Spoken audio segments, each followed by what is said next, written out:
Hello folks, this is Al Zuccaro. I'm the publisher of BocaWatch, and I am generally the interviewer for BocaWatch Video, which we have now had up for about 5 or 6 weeks now, and I hope you're enjoying the products that we're producing. Our basic motto at BocaWatch is responsible, sustainable growth. And the subset to that is we believe that an informed citizenry is an asset to the community, and it's our effort to try to keep citizens and residents of this city informed on the items that are being brought through the city council, through the boards and committees, etc., etc. BocaWatch started about 3 years ago.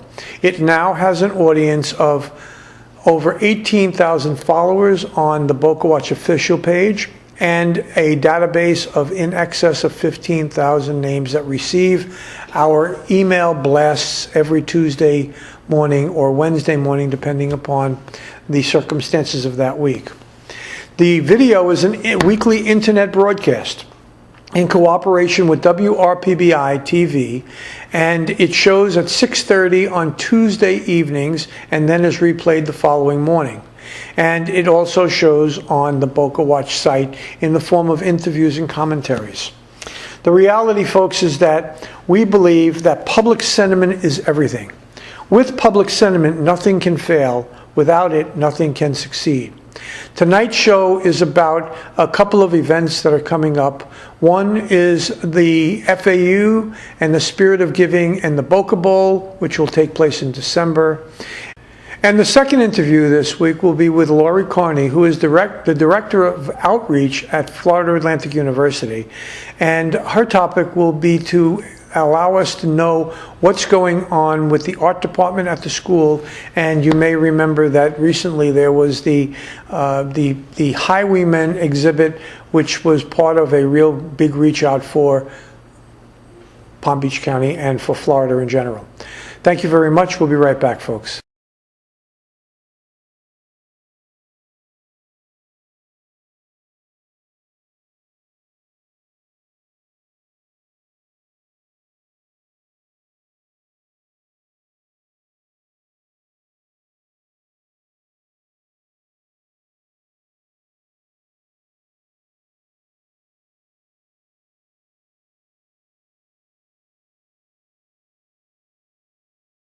Good evening, ladies and gentlemen.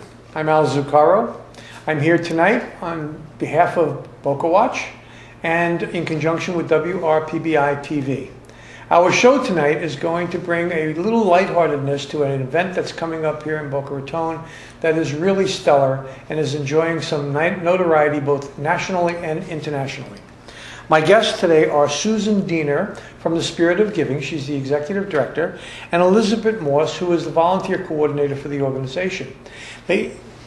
Ladies, thank you very much for joining me. Thank you for having us. Our pleasure. I'd like to just open up with a brief introduction of the organization Spirit of Giving and what its purpose is and how it goes about doing what it does. So, would you take that, Susan? Sure. The Spirit of Giving, we're kind of like Chamber of Commerce for nonprofits. We have 60 plus nonprofit organizations and community partners that fall under us. Our goal is to share resources, eliminate duplications, streamline the service, delivery of services to the community, and build a more vibrant community. So for instance, we have a couple big initiatives. One is our Back to School Bash. Mm-hmm. We provide backpacks, shoes, and supplies for nearly 4,000 children in our community, South Palm Beach County. And instead of all of these agencies trying to have 60 back-to-school bashes, we try and have one. Uh-huh. Make it efficient and personal and let everybody win in this situation. Go ahead. Our next one that we're in full force right now is our holiday gift drive. Again, we're trying to fulfill about 4,000 gifts, gift wishes for these area underprivileged children, which is very meaningful, and we want the community support for that also. It's a wonderful opportunity to share some joy this holiday season. And these kids are all vetted by their agencies, so there's no duplication. They get to write their wishes on a list, and we put those gift wishes out into the community to be fulfilled. Well, Elizabeth, you're the volunteer coordinator for that. Yes, I those am.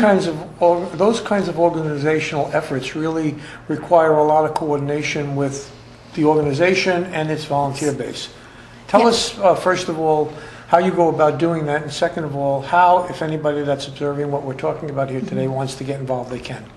Well, as Susan said, this is a great network, 60 nonprofits. We really rely on people power. Like for the Back to School Bash, we had over 200 volunteers come out for 2 days to work on setup and to be personal shoppers for the children.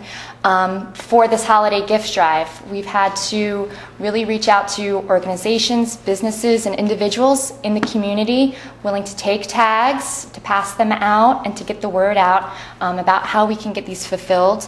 We're also working with public drop-off locations too, so the fire departments and the police departments are willing to serve as public places where anybody can drop these things off. So just getting the word out is very important. And we also help place people within different organizations that are in our network. So if someone's looking to volunteer, they're not sure where to start, they can send us an email, fill out some forms, and we can try and get them in touch with the right organization for them. Well, good. You mentioned earlier that you're in the holiday mode and you're starting to do a promotion for that. But off the camera a little while ago, you told me about two other things that you're doing. One is something to do with restaurants, and the other has to do with the Boca Bowl. Could you give us those the restaurants, actually, we just had two amazing lead-in events to our Boca Raton Bowl. Both of them were chef tailgate events. The first one was held in Palm Beach Outlet Malls, covering the north part of the county, and the second one was held down here at Via Meisner. We had over 20 restaurants and spirit purveyors, and we had over 300 people come out and enjoy an inside tailgate party. They donned on their school colors, and the spirit was rising. We had a marching band. It was a fabulous event, and fortunately the Spirit of Giving was the recipient of the benefit, the proceeds, so that will all help with our holiday gift drive. And are you coordinating the effort with regards to the Boca Bowl? I am helping get the volunteers out there. We are giving out over 9,000 tickets to nonprofits, veterans groups in Palm Beach County, Broward, and some even in Miami-Dade, as many as we can reach. We are accepting volunteers for that, absolutely. We use a sign-up platform that is online, so if anyone's interested in coming out, we have a variety of tasks that anyone can do, and we're always looking for help, so absolutely. Earlier I said that the Boca Bowl has gotten some notoriety both nationally and internationally. And it is the only bowl that I am aware of that has the name of its location right in its name and is promoted by ESPN and will be for years to come. Are you seeing in your reach and in the responses that you're getting the economic opportunities, development opportunities that exist by having this kind of a platform, this kind of an event, and having the reach that it reaches? Absolutely. The Boca Bowl, this is its third year, and we're reaching more people every year. ESPN does a wonderful job of marketing it, and who doesn't love a college football game? The spirit is amazing out there. It's been great for the economy from all of Palm Beach County. One of the teams stays in the north part of the county and the other team stays in the south part of the county. It is the only Palm Beach County bowl game, and like you're right, it's got the Boca Raton name in it, which is great, and we get to spotlight FAU and the absolutely fabulous facilities they provide for that. As the official charity partner, we get to bring charity members and their families out to a wonderful bowl game. We get to help fill the stadium, let all of these underserved families come out and enjoy a wonderful bowl game. We even do a hospitality tent for them so they can come out and enjoy free food and games just like most of the rest of us. Well, the feedback that I hear with regards to the Boca Bowl is incredible. So I commend you for taking that on as a project. And Let's talk a little bit about FAU. The fact is that we are in, what, our 8th or 9th season at this point in time with regards to having a stadium of the magnitude and scope that it reaches. It seats over 30,000 people, and we're only growing in the beginning of the life cycle of becoming a football, for lack of a better word, powerhouse. Do you see this relationship evolving over the years? Absolutely. I think President President Kelly has done an amazing job getting the word out, growing the spirit of FAU and their football program. It's a fabulous facility. They even played, I actually am an owl. I graduated from FAU. My husband's a University of Miami graduate. And they actually ran some tight games there. So yes, they are becoming a powerhouse. But don't tell them I said that. Of course, we'll cut that out. Yeah. Well, at any rate, as you know, interviews have to come to an end at some point in time. So we're getting close to having to wrap this up. What I'd like to do is I'd like to give you the opportunity to announce your website, announce how to get in touch with you, reiterate to the audience how to become a volunteer, and let us know what how to get you electronically. Who wants to take that? Go ahead. I'll start. Well, again, my name is Beth Morse, and I'm the volunteer coordinator at Spirit of Giving Network. I can be reached by phone at 561-385-0144. Our website is spiritofgivingnetwork.com. We provide also fingerprinting services too, so for our community members, so for adults. So please reach out to us if you need help, and we're always looking for volunteers. So now your email address specifically to you is Beth, B-E-T-H, at spiritofgivingnetwork.com. correct. Yes. And Sue, do you want me to put yours out there? Yep, sure. Sue's is Sue, S-U-E, at spiritofgivingnetwork.com. Folks, this is an incredible event. This is a great organization. It has only good intentions and good results. So I encourage you to participate in whatever way you can, particularly if you can come to the game, bring a gift, drop it off, whatever. These folks are working very hard to provide for the least of us in this community, and we're thanking them very much. Thank you very much for coming. Thank you very for much. having us. Thank you. Thank you.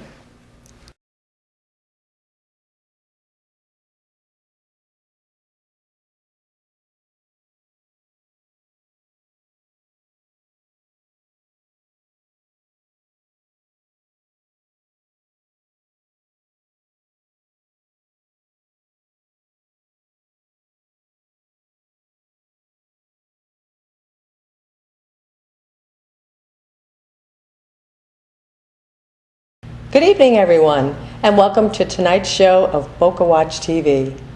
Our topic tonight will be Boca Raton as a college town.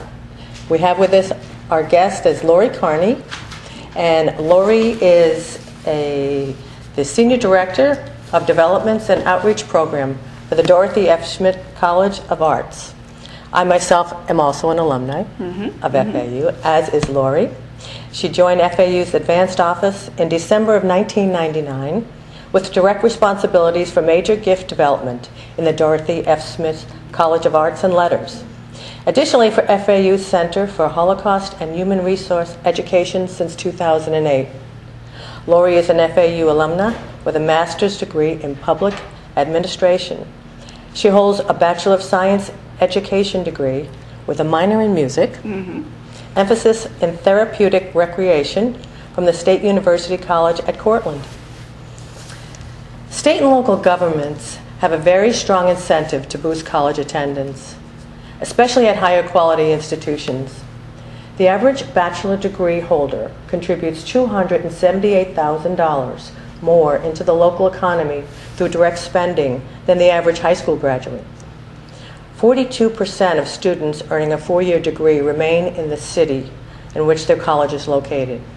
68% of students earning a two-year degree remain in that same city. Colleges and universities are assets to their local economies, not only for their spending capabilities for those enrolled in the school, but also for the jobs that they provide the skilled local workers. Another major bonus for local residents in a college town are the ongoing activities such as sporting events, Go Owls. And many Boca residents are now becoming aware that there are art exhibits, lecture series, and all of these are open to the public. So with that, Lori, I'd like to welcome you to the show and say thank you for being with us. And perhaps you can tell us a little bit more about what's happening at FAU. Absolutely. Well, thank you also for being here. We're so excited that you're showcasing FAU, especially as a proud alum. Absolutely. And yeah, we were recently kind of re-engaged about a month or so ago in an art exhibit we have going with Beanie Backus and the Florida Highwaymen Yeah, at wonderful our Ritter show. Art Gallery. And that's really just one of an amazing amount of programs that we do in the Dorothy S. Schmidt College of Arts and Letters. We are very committed to our students, of course, but we also feel a real mission to being a public programming, a resource for the community, taking advantage of all the programs we do. We have programs in the visual arts, we have programs in music, theater and dance. We have 2 art galleries on campus, you know, the Ritter Art Gallery and the Schmidt Center Gallery, and just a wider range of public lectures that are presented throughout the year. And as I was sharing with you earlier, we have actually over 159 public programs each year. Wow. And between 45,000 and 48,000 attendees that come. And you know, we That's pride amazing. ourselves on being really affordable, diverse programming. About 85% of our programs are free, public programs that we offer to the local public. So that's why we're really here to let people know that we're here and we want them to come. Right. And there's so much happening at FAU. I mean, so many innovative programs. I recently read where FAU is one of the few universities that offers a high school diploma with a bachelor's degree. I mean, that's amazing. Yeah, that's our FAU high school. Oh my campus. gosh, So it's students can fantastic. actually do their freshman year on, at FAU high school, and then they spend the rest of the 3 years actually taking courses with college students. I know, it's wonderful. I think this year you had about 140 graduates from the program. It was just terrific. And besides that, there seems to be so many outreach programs where I think recently you had Boynton Beach High School students coming in for the School of Medicine and learning for a day how to be a doctor for a day with hands-on training. It's just, FAU seems to give so much back to the community. Absolutely. It's just such a bonus for all of the residents living here in Boca Raton. And it's so important to get kids on a college campus, especially in our community. It's very diverse, and there's a lot of families that maybe our first generation, they never went to college. Their parents never went to college. So part of it is getting them on a college campus so they really see that this is your university, this is your community university. It kind of demystifies, what a university is. It's just part of what you did growing up. We do several summer camps in the College of Arts and Letters, and we bring kids on campus. We try to target some low-income kids in a lot of ways. And, we actually do a summer band camp. We brought 200 kids from 3 low-income elementary schools, kids that normally wouldn't be on a college campus. Oh, how and if we wonderful. get them there when they're going to 4th and 5th grade, then they're having fun, they're learning on a college campus, and then it just starts thinking about, gosh, I want to go to college when I get older. So it becomes an aspiration. So What I've noticed, of course, when I went to FAU many years ago, it was a smaller campus. I think my dad actually taught me how to drive a car. we hear a lot of stories like that. A lot of stories, those parking lots plenty train of a lot of runway, drivers. so you can learn how to drive a car. But just being back there recently, it just blows me away how the college has grown. I think last year as well, I took my mom to see the Harlem Globetrotters, which was a packed event. It was a great event. Events like that, and the Beanie Backus Highwayman exhibit, which is going on now. Briefly show you. That goes on through November 17th with lectures. The paintings themselves that are on exhibit are owned by the college. Yeah, the university, actually, we have the largest Beanie Backus collection, is my understanding. And the exhibit actually was it was curated by the gallery's director, Rod Foles. Oh, and yes. Kind of went through, I know you'd gone through the administration building where they were, all over the university, and very beautiful pieces. And they curated and took select pieces, and they've got, I think, a few pieces from from private collections as well. But one of the great things about taking advantage of a university, not only is this an exhibition that's put together, it also has, like you said, a series of public programming, bringing in scholars, taking advantage of our faculty expertise, as well as outside scholars in the area. True. So Yeah. it's been, and that's what we really try to do, particularly in the Dorothy S. Schmidt College of Arts and Letters, how we can take advantage of, not only visiting scholars, visiting artists, but taking the expertise of faculty there, showcasing outstanding students that are there. And so it really engages people on all levels. It benefits our students. Our students that are performing, they need an audience. You're giving them, you're participating in their education, being part of the audience. Of course. You're paying ticket revenue for some of the programs that do have revenue. That does support the programs. And, just engages people of all ages. It keeps us young. It does. It does. It's really fun when you go over and then you see, older people and, younger people engaged together. And particularly the patrons, they love meeting the students after the shows. Yes, for sure. The energy is just infectious. You just want to be part of college life again. Well, and you can be. You can be. It never has to end. Well, thank you so much for taking the time to talk with us, and hoping that all the viewers of BocaWatch will take advantage of what's happening at FAU. Can I tell them how to get there? Yes, Find our programs before we end? Yes. So if you go to our main website at fau.edu, look on the left-hand side, it says Arts and Culture, and click on that link, and there's different categories. If you're interested in music, you click on that, it tells you all music programs, theater and dance, visual arts. So tell people to go to that website. I will. We will. Go there. Go Owls. Well, thank you for joining us. This has been a really interesting conversation about Boca Raton being a college town, in particular with Florida Atlantic University as our landmark university. This is Lori Carney. Thank you for joining us, Lori. Thank you. And we hope that you'll all stay tuned and watch BocaWatch TV on WRPBI TV.